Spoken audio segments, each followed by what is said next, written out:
Nate Gilliard. Good evening, everyone. We're reading Robert Greene's The Daily Laws. Today is December the 15th, and as you can see, my grays is popping, but we gonna take care of that tomorrow with some henna. And the title for today is Create Physical Death Awareness. Always do what you are afraid to do. Ralph Waldo Emerson. So this is why I use the stitch of Samurai Jack for this passage. For Japanese samurai warriors, the center of our most sensitive nerves and our connection to life was in the gut, the viscera.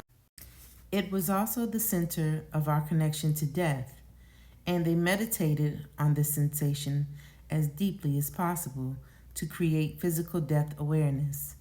But beyond the gut, we can also feel something similar in our bones when we are weary.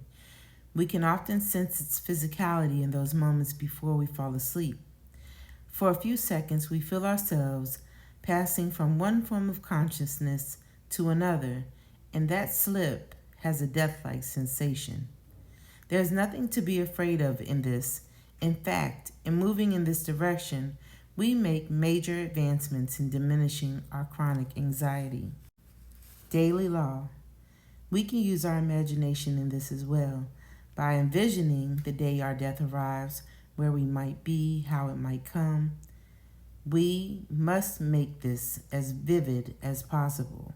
It could be tomorrow. The laws of human nature, 18.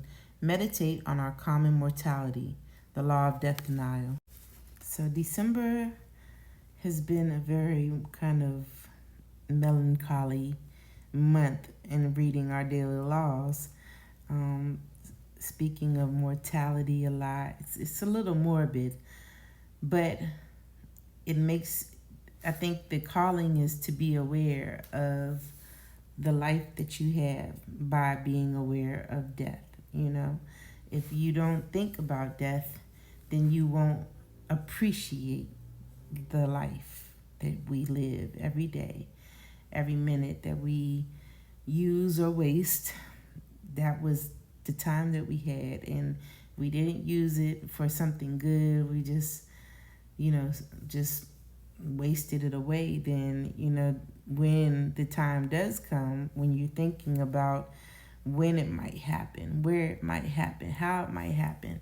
I mean, when I first started here in Tennessee, after the first 3 weeks here, or it was about a month here, we lost one of our co-workers, and he did it to himself, unfortunately, and it really upset me because I thought of him as a friend, and I felt that loss, but it does make you think, well, who's gonna miss you? I missed him. As a friend. And if you've ever had those thoughts, or somebody that thinks about that, people will miss you.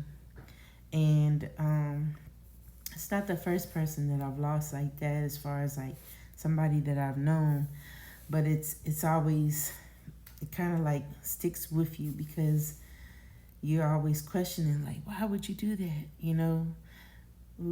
People care about you, and sometimes I think it's because they don't know that you care about them, but it can be a selfish thing to do. Either way, I'm not trying to talk about that, but I'm just talking about us being self-aware of what we have in this life. And if you're aware of your mortality, then you appreciate your life. So y'all have a good night, and join me tomorrow. We'll do it again.